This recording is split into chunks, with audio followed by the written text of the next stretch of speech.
नमस्कार, मी आकांक्षा. स्वागत आहे आपलं महाराष्ट्र बुलेटिन मध्ये. बघूया काही महत्त्वाच्या बातम्या. सांगली जिल्ह्यात प्रसिद्ध असणारी शिराळाची नागपंचमी दिनांक 9 रोजी साजरी होत आहे.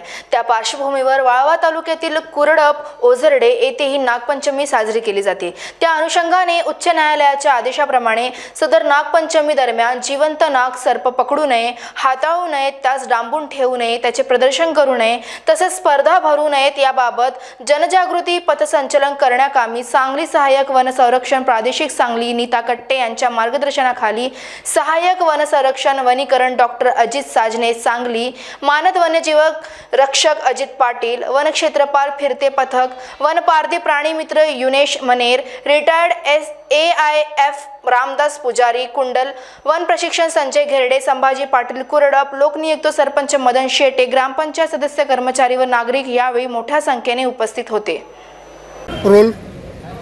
आज शिराळा येथील नागपंचमीच्या अनुषंगाने शिराळाच्या जवळील तालुका वाळवा ह्या गावामध्ये वन विभाग, सांगली वन विभागाच्या वतीने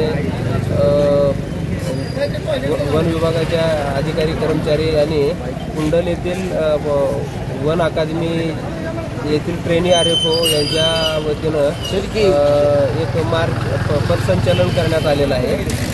पथसंचलन करण्याचा उद्देश हा आहे की जे नागपंचमीच्या निमित्तानं सापांना पकडून डांबून वगैरे ठेवलं जायचा प्रकार जो आहे, त्याची स्पर्धा भरवणं वगैरे जो प्रकार होतो त्याच्याबद्दल एक जनजागृती करण्याचा हा एक आमचा ह्याच्या मागचा उद्देश आहे. तरी मी सांगली वन विभागाच्या वतीनं सर्व शिराळकरांना आणि सर्व सांगली जिल्ह्यातील सर्व नागरिकांना असं आवाहन करतो की नागपंचमीच्या निमित्तानं कुणी साप नाग पकडू नये, त्यांना डांबून ठेवू नये, त्यांचा खेळ मांडू नये, त्यांचं प्रदर्शन मांडू नये. असं जर कृत्य हे करणं भारतीय वन्यजीव संरक्षण अधिनियम 1972च्या कलमान्वये हा एक गुन्हा असून असं कृत्य केल्यावर त्यांना योग्य तो शिक्षेस 3 ते 7 वर्षाच्यापर्यंत शिक्षेस ते पात्र असतील. जर सर्व नागरिकांना या निमित्तानं मी आवाहन करू इच्छितो की असं कृत्य करताना कुणाला आढळल्यास त्यांनी वन विभागाच्या 1926 म्हणजे 1926 या टोल फ्री क्रमांकावर संपर्क साधावा अशी मी त्यांना विनंती करतो. आज कुरडपमध्ये परिक्षेत्र वन विभागाने शिराळा संचलन केलं. गेली 2-3 दिवस त्यांच्या मार्गदर्शन चालू आहे गावातील लोकांना. तेव्हा वन्यजीव प्राणी पकडणे आणि त्यांना डांबून ठेवणे हा गुन्हा आहे. तो गुन्हा कोणी करू नये. जरी परंपरा असली तरी परंपरेला फाटा देऊन आता जे त्याच्याविरुद्ध झालेल्या केसेस आहेत त्यामुळं त्यांच्यावर कारवाई होणं हे बंधनकारक असतं आहे. त्यामुळं त्या परिसरातल्या लोकांनी आणि आज एक त्यांच्या पूर्ण टीमनं कुरडपमध्ये येऊन पथसंचलन करून कमीत कमी 100 त्यांचे कॅन्डिडेट होते. त्यांनी पूर्ण गावातून संचलन केलं. गावात मेसेज दिला की बाबा कोणी वन्य प्राणी किंवा नाग साप धरू नये. धरणं गुन्हा आहे, त्याला 3 वर्षाची शिक्षा आहे आणि 50,000 रुपये दंड आहे. तरी कोणी ते करू नये आणि गावात शांततेनं नागपंचमी पारंपरिक जी काय आहे तुमचं त्या पद्धतीनं साजरी व्हावी. फक्त वन्यजीव प्राण्यांना धरू नये म्हणून मी आवाहन करतो कुरडपातील सर्व ग्रामस्थांना आणि परिसरातील लोकांना बाबा नागाची धरपकड करू नका, त्यांना डांबून ठेवू नका. जे प्राणी आहेत ते मुक्त राहू देत, ते निसर्गासाठी गरजेचे आहेत आणि ह्याचा सगळ्यांनी बोध घेऊन शांततेत नागपंचमी साजरी करावी. गोंदिया जिल्ह्यात येत्या 5 दिवसांमध्ये येलो अलर्ट जाहीर करण्यात आला आहे.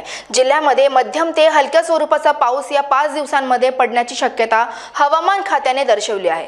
जिल्ह्यात धरणसाठा हा सुव्यवस्थित असून जिल्ह्यात महत्त्वाच्या इटियाडोह धरणामध्ये 100% पाणी पुरवठा साठा आहे. शिरपूर कालिसरार धरण हे 80% भरले आहेत, तर पुजारी टोला धरण 71% भरलेले असून मध्य प्रदेशातील संजय सरोवर हा 68% भरला आहे. जिल्ह्यामध्ये धरण साठ्यामध्ये पाणी मुबलक आहे. जिल्ह्यात परिस्थिती जुलै महिन्यात 20, 21, 22 पूर स्थिती निर्माण झाली होती. तशी परिस्थिती मात्र येणाऱ्या 5 दिवसात राहणार नाही असल्याचे आपत्ती व्यवस्थापन अधिकारी राजन चौबे यांनी सांगितले आहे. भारतीय हवामान खात्यानुसार पुढील जे 5 दिवस आहे त्यामध्ये हलका आणि मध्यम स्वरूपाचा पाऊस दाखवण्यात येत आहे. तसेच आज रोजी जर जिल्ह्याची परिस्थिती बघितली तर जिल्ह्याचे जे प्रमुख 4 धरण आहे त्यामध्ये एटीआडो हा 100% झालेला आहे. तसेच शिरपूर आणि कालीसराड हे 80% भरलेले आहेत. त्याचबरोबर पुजारी टोला 71 आणि मध्य प्रदेश येथील संजय सरोवर हे 68% भरलेले आहेत. जिल्ह्यातील जे धरण आहे त्याची पाण्याची जी पातळी आहे ती अतिशय व्यवस्थित आणि योग्य पद्धतीनं हाताळली जात आहे. त्यामुळे आता जे पुढचे 5 दिवस जे अलर्ट देण्यात आलेला आहे तो अतिशय मध्यम आणि हलका स्वरूपाचा पावसाचा आहे. त्यामुळे जिल्ह्यात अशी कुठलीही पूरपरिस्थिती आज रोजी नाही. यापूर्वी दिनांक 20 जुलै ते 23 जुलै या दरम्यान गोंदिया जिल्ह्यात पूर परिस्थितीसारखी परिस्थिती निर्माण झाली होती. कारण की यामध्ये वेगवेगळ्या तारखेत 20 ते 23 दरम्यान प्रत्येक जे तालुका आहेत त्या ठिकाणी अतिवृष्टीची नोंद करण्यात आली होती.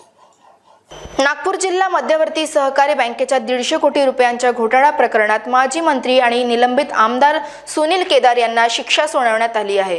केदार यांनी त्यांना दिलेल्या शिक्षेला स्थगिती देण्यासाठी उच्च न्यायालयात याचिका दाखल केली. यावर निकाल समोर आला असून उच्च न्यायालयाने केदार यांची याचिका फेटाळली आहे. त्यामुळे त्यांनी सर्वोच्च न्यायालयाचे दार ठोठावले. मात्र तिथेही त्यांच्या पदरी निराशाच पडली. सुनील केदार यांनी न्यायालयाच्या आदेशाविरोधात सहकार मंत्रालयात याचिका दाखल केली आहे.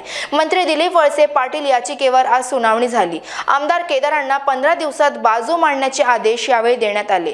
जिल्हा बँकेतील गैरव्यवहार प्रकरणी केदार यांना 15 दिवसाच्या आत लेखी म्हणणे मांडण्याचे आदेश सहकार मंत्रालयाकडून देण्यात आले आहे.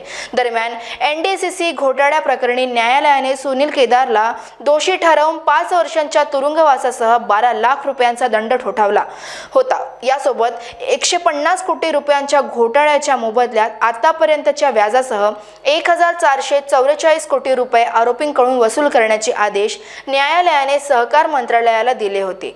न्यायालयाच्या आदेशावर त्यात केदार यांनी संबंधित मंत्रालयात याचिका दाखल केली होती. या याचिकेवर आज सुनावणी झाली. नंदुरबार जिल्हा रुग्णालय अनेक कारणांनी नेहमी चर्चेत राहत असतो. जिल्हा रुग्णालयात लाखोंचे साहित्य आजच्या घडीला भंगारात पडले असल्याचे निदर्शनास आले आहे. शरीराचा अत्यंत महत्त्वाचा भाग असलेल्या हृदयाची चाचणी करण्यासाठी असलेले TMT चाचणी म्हणजे ट्रेडमिल टेस्टचे मशीन रुग्णालयात एका कोपऱ्यात पडले आहे. लाखो रुपये खर्च करून शासनाने हे मशीन जिल्हा रुग्णालयाला दिले आहेत. परंतु जिल्हा रुग्णालयातील डॉक्टरांच्या उदासीनतेमुळे हे मशीन आज भंगारात पडले आहे. या मशीनचा उपयोग हृदयाची चाचणी आणि त्याच्याशी संबंधित धमन्या, शिरा यांच्याशी निगडित असते.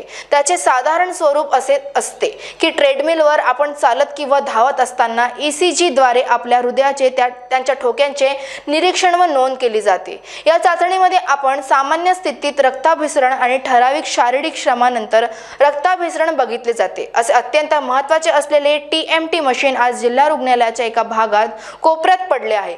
जिल्हा रुग्णालयाचे अधिकारी मागणी करतात परंतु त्या मागणीची पूर्तता करत नसल्याचे चित्र आज दिसून येत आहे.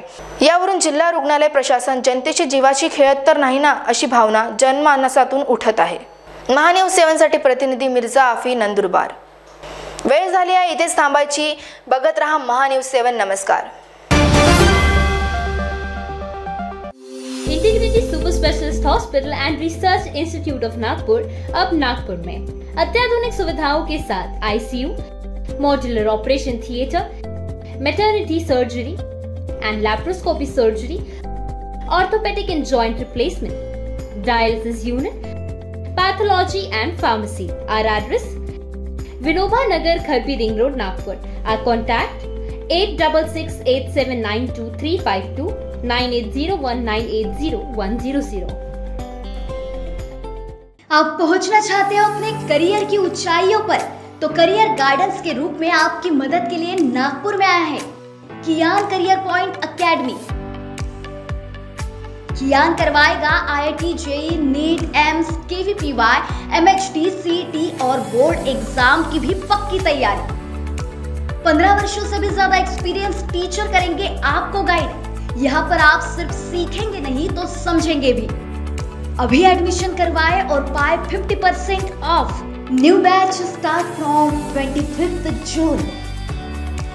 Our address: Kiyan career point, plot number 2, Omkar Nagar, Besa road, near Kala Maruti temple, Jaywant Nagar, Nagpur. Our contact 8830479380 or 9049079674. क्या आपके हार्ट में ब्लॉकेजेस हैं पर बाईपास सर्जरी से डर लग रहा है? Don't worry, Mugdha EECP and heart care centre लेकर आए हैं आपके लिए US FDA approved EECP treatment, जिससे 80 से 90% हार्ट ब्लॉकेजेस को क्लियर किया जाता है और बाईपास एवं एंजियोप्लास्टी जैसी सर्जरी को टाला जा सकता है। अधिक जानकारी के लिए आज ही विजिट करें Mugdha EECP and heart care centre, Utkarsh Umang apartment near Mount Carmel school, Ajni square, Nagpur. Sachin lifestyle में आकर्षक साड़ियों की भव्य रेंज की भरमार, बनारसी शालू, Kanjeevaram, designer sari, party wear sari, printed sari जैसे सभी प्रकार की साड़ियों की वैरायटी उपलब्ध। सभी के मन को लुभाने वाली साड़ियाँ अभी मिलेगी एक ही छत के नीचे।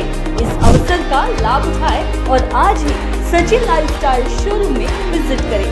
सभी प्रकार की सुंदर और मनमोहक साड़ियाँ मिलने का एकमात्र स्थान सचिन लाइफस्टाइल। हमारा पता रमानगर, शताब्दी चौक, बेलत रोडी, नागपुर।